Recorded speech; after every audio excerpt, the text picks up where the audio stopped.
Hi everyone, welcome back. This is the second part of the chapter number 7, the interview of your book Flamingo.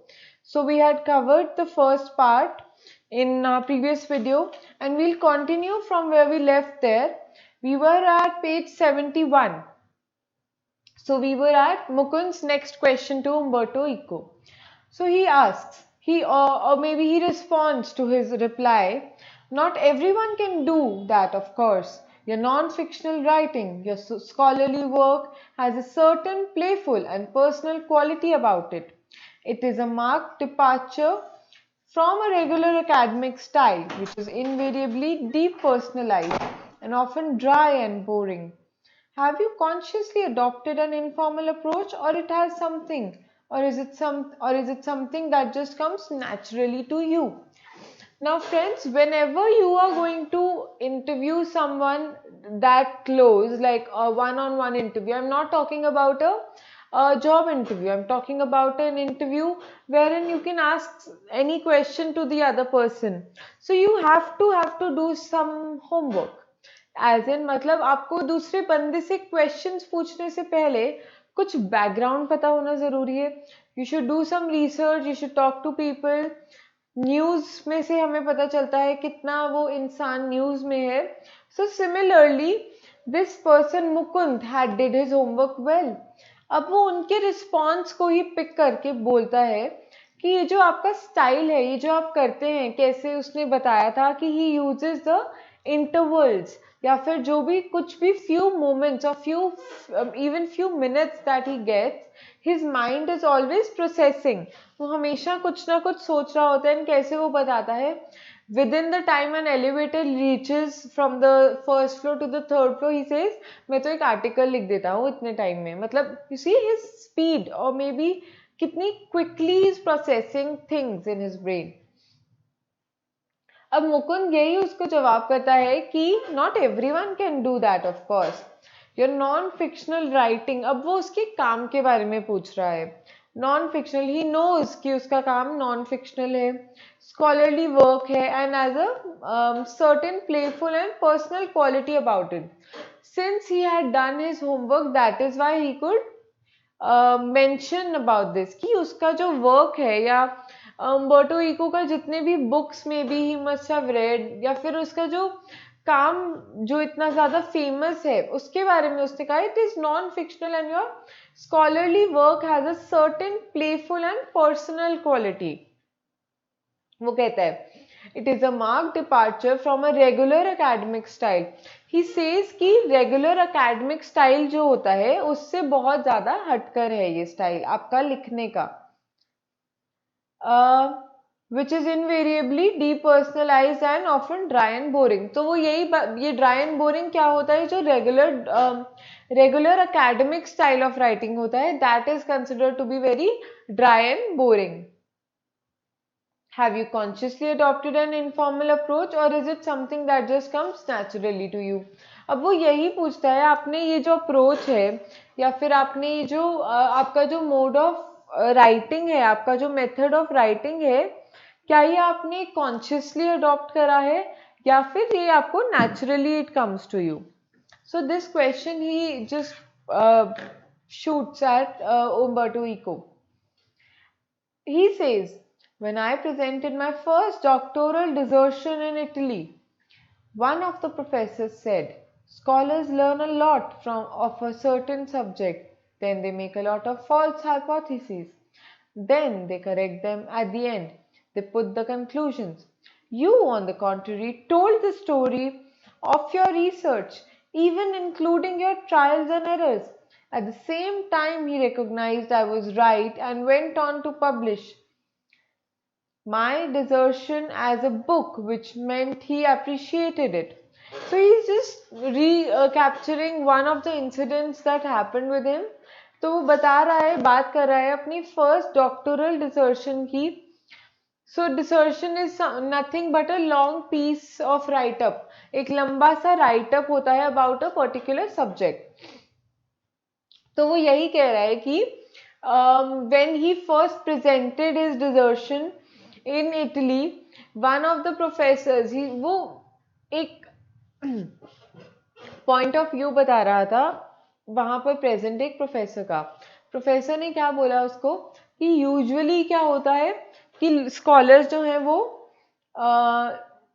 They learn a lot about the subject, क्योंकि जब आप अपनी ये doctoral कर रहे होते हैं तो you are just into that subject, तो वो सब्जेक्ट के बारे में बहुत लर्नेड होते हैं। So then they make a lot of false hypothesis, वो कहते हैं वो अपनी खुद की हाइपोथेसिस क्रिएट करते हैं, then they correct them and at the end they put the conclusion, फिर वो उन्हीं को ठीक करते हैं एंड एट द एंड वो कंक्लूजन दे देते हैं। यू ऑन द कॉन्ट्ररी, वो कहता है, वो प्रोफेसर सेज, आप में क्या डिफरेंस था जो मुझे लगा कि आपने अपनी स्टोरी बताई, स्टोरी ऑफ द रिसर्च, कैसे आपने उसको स्टेप बाय स्टेप करा, even the trial and error, जो आपकी गलतियां थी, जो आपने कुछ हिट एंड ट्राई करी होंगी चीजें, वो सब उसने डिटेल में डिस्क्राइब करा। So that is when he got to know that he got a little pump and that professor was really impressed by it, by that desertion, and उसने वो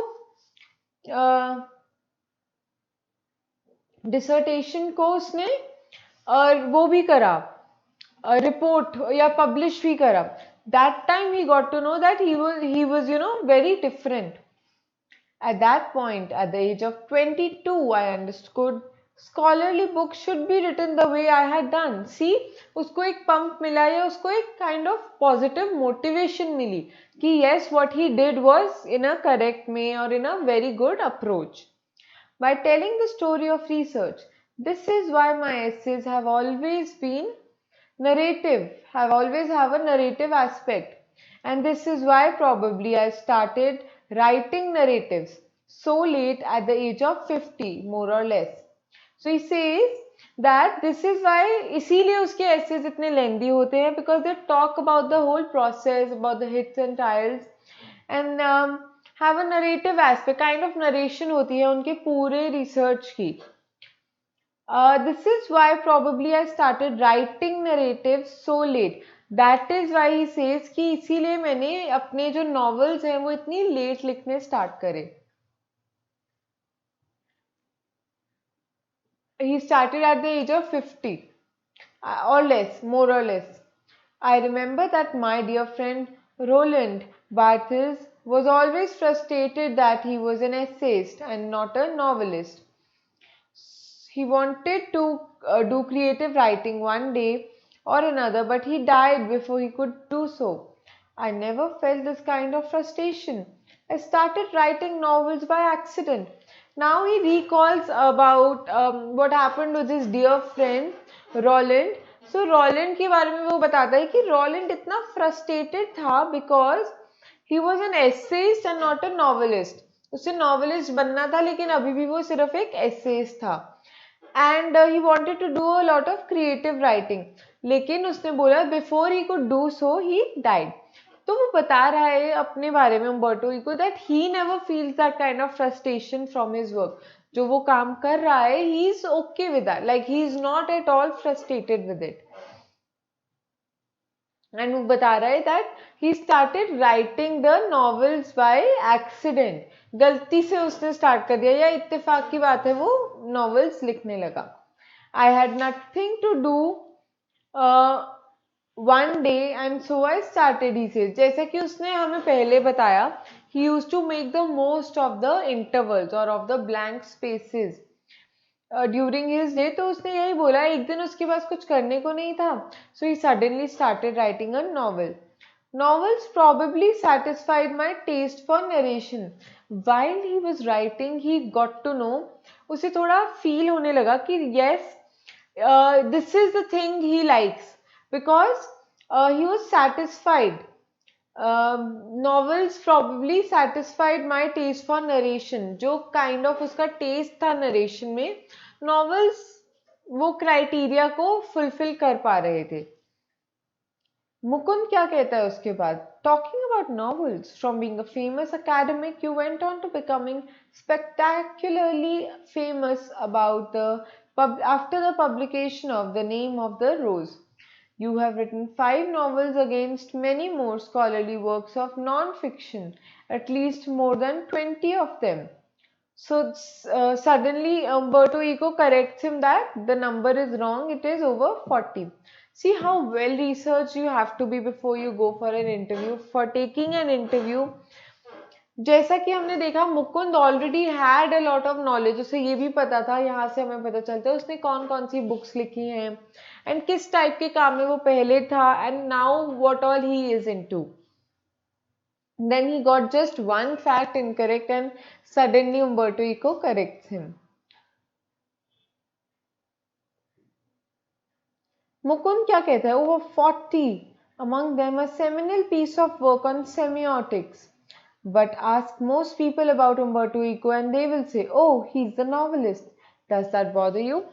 तो वो यही पूछता है, इवन दो उसके स्कॉलरली वर्क्स बहुत ज़्यादा हैं, they are very good and very lot in number, large in number, still he says, he just informs him कि अगर किसी से भी उम्बर्टो इको के बारे में जनरली पूछे तो लोगों का रिस्पॉन्स क्या होता है? Oh, the one who is a novelist. तो वो डायरेक्ट उम्बर्टो इको से इस बारे में एक राय जानना चाह रहे हैं कि आपकी क्या राय है इस बारे में. उम्बर्टो क्या कहता है? Yes, because I consider myself a university professor who writes novels on Sundays. It's not a joke. I participate in academic conferences and not meetings of pen clubs and writers. I identify myself with the academy community. तो वो यही कहता है कि वो अपने आप को academic community के साथ आइडेंटिफाई कर पाता है and not with those who are into writing. कहता है मैं नॉवेल सिर्फ और सिर्फ संडेज को लिखता हूँ and other time I am busy with the academic conferences. But okay, if most people have read only the novels, laughs and shrugs. I know that by writing novels I reach a larger audience. I cannot expect to have 1 million readers with stuff on semiotics. So he says कि वो accept करता है इस बात को, even though people reach ज़्यादा होती है नॉवेल्स की, बिकॉज ये जो proper research papers type documents होते हैं, not every one is interested in even reading them और even looking at them. Novels, on the other hand, there is a lot of population or a lot of percentage of population who are into reading. So उन्हें तो new books का बहुत वो होता है and novels have a better reach, he says. Then moving on, Mukund क्या कहता है? Which brings me to my next question. The Name of the Rose is a very serious novel. It's a detective yarn at one level, but it also delves into metaphysics, theology, and medieval history. So he says, yet it enjoyed a huge mass audience. Were you puzzled at all by this? सो वो अब novel जो उसकी famous novel है the name of the रोज, उसके बारे में description दे रहा है कि उस नॉवल में क्या क्या क्या उसका जॉनर है या और what all aspects have been covered in that novel. So उस नॉवल में मेटाफिजिक्स, थियोलॉजी, मिडीवल हिस्ट्री, ये सब चीज़ों पे टच अपॉन किया गया है. So metaphysics is something that is beyond the world. It is something you can say philosophical again. And you have theology, and theology is the science of religion and medieval history. So medieval period की जो history थी. Yet it enjoyed a huge mass audience. Even though ये topics बहुत हटके थे, फिर भी मुकुंद कहता है कि इस बुक ने बहुत ज़्यादा इसकी रीच थी and it was really liked by people. तो वो उम्बर्टो इको से ये पूछना चाह रहा है कि were you at all surprised कि were you puzzled by this? Umberto Eco ने क्या रिप्लाई किया? No, journalists are puzzled and sometimes publishers. And this is because journalists and publishers believe that people like trash and don't like difficult reading experiences. Consider there are 6 billion people on this planet. The Name of the Rose sold between 10 to 15 million people. So in a way I reached only a small percentage of readers. But it is exactly these kind of readers who didn't want any easy experiences, or at least don't want this. I myself at 9 p.m. after dinner watch television and want to see either Miami Vice or Emergency Room. I enjoy it and I need it, but not all day. Mukund ने क्या जवाब दिया इस बात का? तो जैसा कि हमने देखा उम्बर्टो इको ने कहा that he was not puzzled at all by this. उसने ये बोला कि जर्नलिस्ट्स को लगता है एंड पब्लिशर्स को लगता है that common people are not interested in reading the difficult stuff, या फिर कोई एकदम हट के टॉपिक जैसे metaphysics is a very unique topic in itself. Not everyone would know about metaphysics. So that is why he is claiming that only journalists and publishers feel कि difficult stuff नहीं पसंद होता लोगों को, they just want trash no brainers type. So बस ये बता रहा है कि ऐसा नहीं है. ओके, मुकुंद ने क्या क्वेश्चन पूछा, could the huge success of novel have anything to do with the fact that it dealt with the period of medieval history, that so with this he just asked कि कोई एक chance है क्या कि does a novel, जो success है novel का, could it be related to the fact कि उसमें मिडीवल हिस्ट्री के बारे में भी मेंशन्ड है. So Umberto Eco finally replies, that's possible, but let me tell you another story, because I often tell stories like a Chinese wise man. An American publisher said while he loved my book, she didn't expect to sell more than 3,000 copies in a country where nobody had seen a cathedral or studies Latin. So I was given an advance for 3,000 copies, but in the end it sold 2 to 3 million in the US itself. So यहाँ पर कैसे stats दिए गए हैं कि कहाँ तो he says कि कहाँ तो publishers और journalists को लगता था कि ये वाली book नहीं चलेगी, and that journalist also booked only for 3,000 copies, but at the end it crossed over millions. A lot of books have been written about the medieval past for far before time. I think the success of the book is a mystery. Nobody can predict it. I think of, I think if I had written the name of the rose 10 years earlier or 10 years later, it wouldn't have been the same. Why it worked at that time is a mystery. So Umberto Eco also does not know how it sold so much, like millions of copies, how he achieved that success. ये still एक mystery है. बस इतना कहता है कि जो success of a book है it is a mystery, and he says the name of rose 10 years later, 10 years earlier or 10 years later, मतलब it was released at the perfect time. अगर वो 10 साल पहले या 10 साल बाद में भी रिलीज होती तो शायद इतना अच्छा नहीं कर पाती. So that was all about the chapter, the interview, and now we'll be switching over to the questions.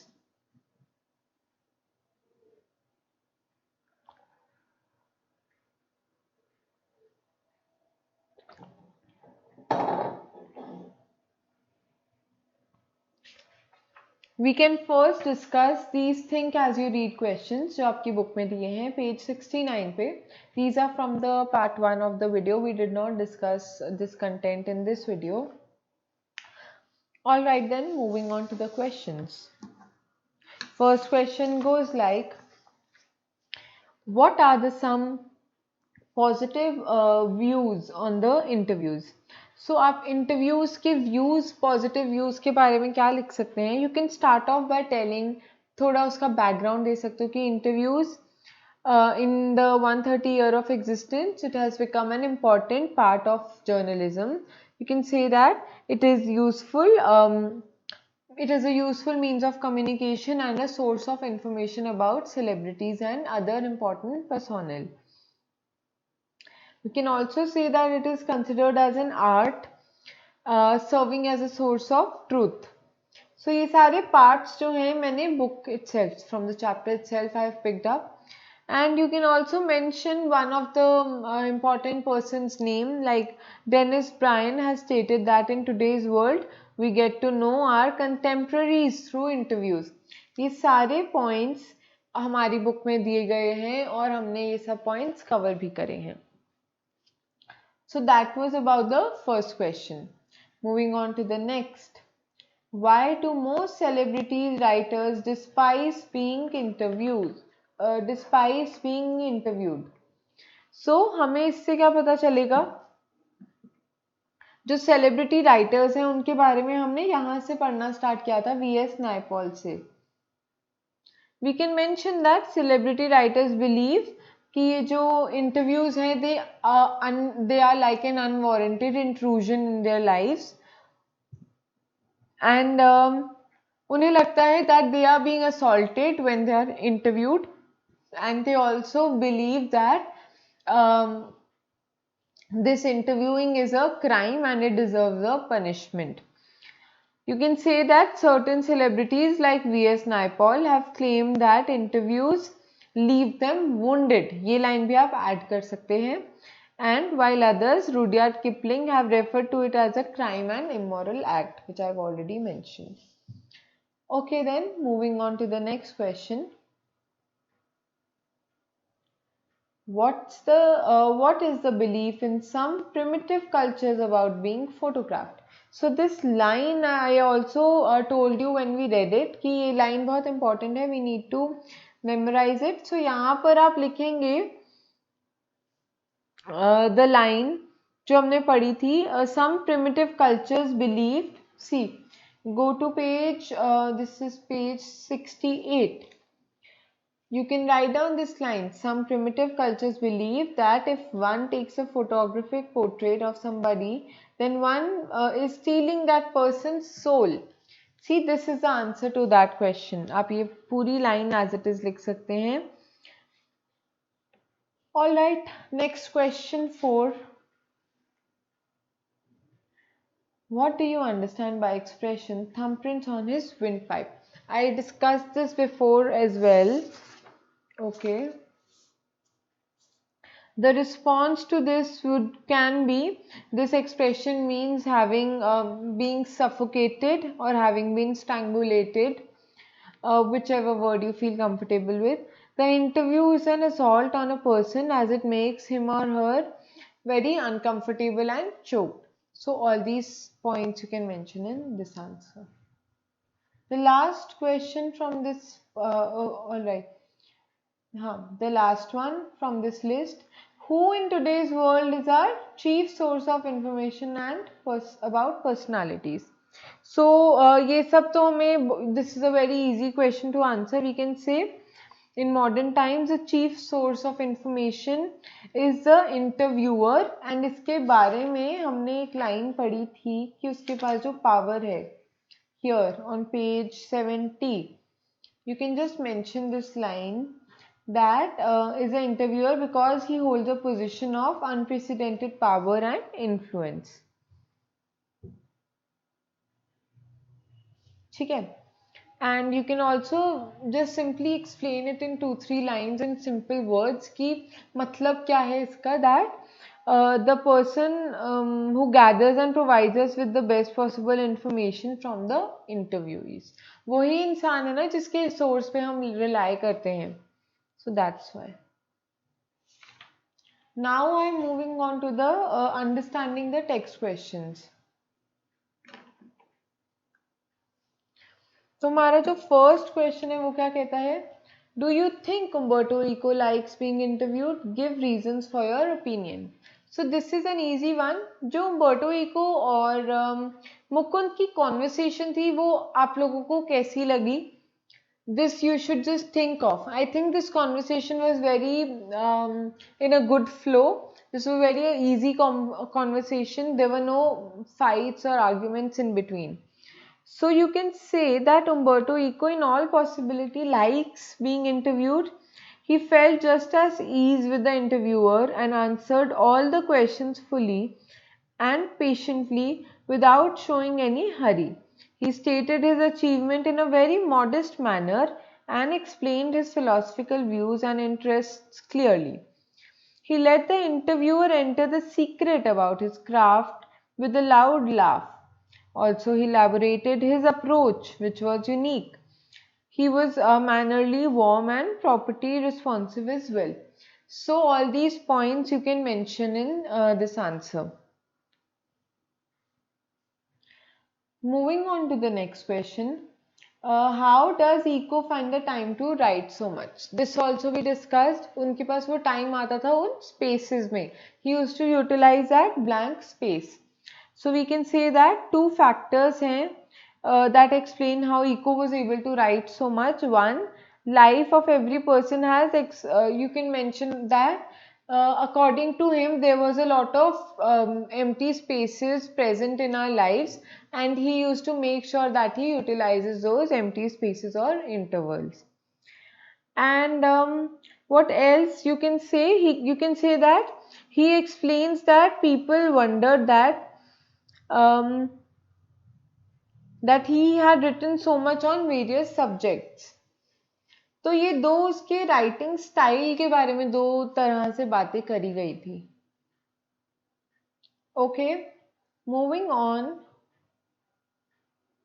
to the fourth question. Did Umberto Eco consider himself a novelist first or an academic scholar? So for this answer again we know कि वो अपने आप को completely truly एक academic professor मानता था because he said this line that I attend academic conferences and not pen club meetings.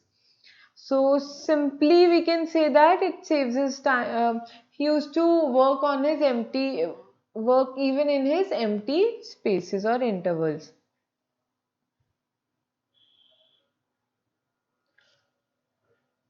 Okay, the fifth question or the last question goes like, what is the reason for the huge success of the novel The Name of the Rose?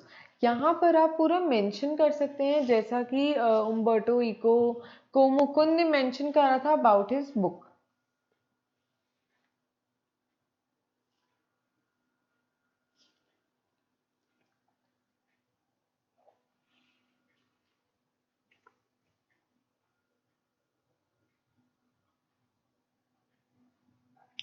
So here यहाँ पर बात करी गई है उसकी book के बारे में. Just a second, I am just checking on one thing.